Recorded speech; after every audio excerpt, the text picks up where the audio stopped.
Magandang araw po mga boxing fans natin dyan. Kumusta po, boxing update po tayo?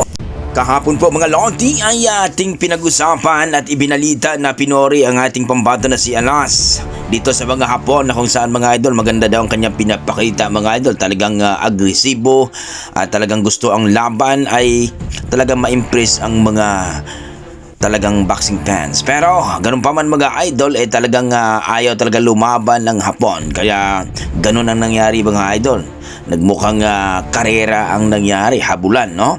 Hindi totoong boksero at ito si Kiniski Kamida. Kaya eto ang nangyari mga idol. Kaya pinori ang ating pampato na si Alas ng mga Hapon, sapagkat nakita daw nila na talagang itong si Alas ang totoong nanalo dito, hindi pala itong si Kiniski Kamida. Kumbaga mga idol, hinangaan si Casimero sa kanyang tapang. Buti nga lang daw mga idol, itong referee ay napag-control itong si Casimero. Kung hindi nakapag-control, sigurado nga basag ang ulo ng referee mga idol, dahil inawat kaagad ng referee itong si Kiniski Kamida. Kaya ito mga idol, excited na po ang ating mga boxing fans, lalo na ang mga Hapon mga idol, na tumungtong na ito sa bansang Japan itong si Casimero ngayong December mga idol. At ito nga mga idol, at sobrang excited na ang mga Hapon mga idol, dahil pag si Casimero daw ang lumaban sa bansang Japan, talagang manunood sila mga idol, lalo na itong si Naoya Inoue mga idol.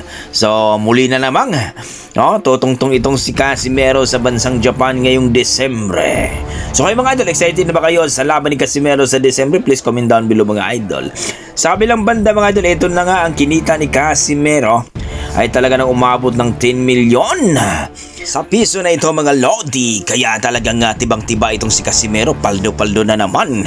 Isa lang naman ang babayaran ni Casimero dito mga idol, ang kanyang head coach na si Coach Jason. Siya lang naman ang head coach, nutritionist, strength conditioning coach mga idol. Kaya paldo-paldo na naman si Casimero. Kaya ayon sa ating mga boxing fans, lalong-lalo na sa kanyang laban ngayong Desembre, malaki daw ang offer dito mga idol.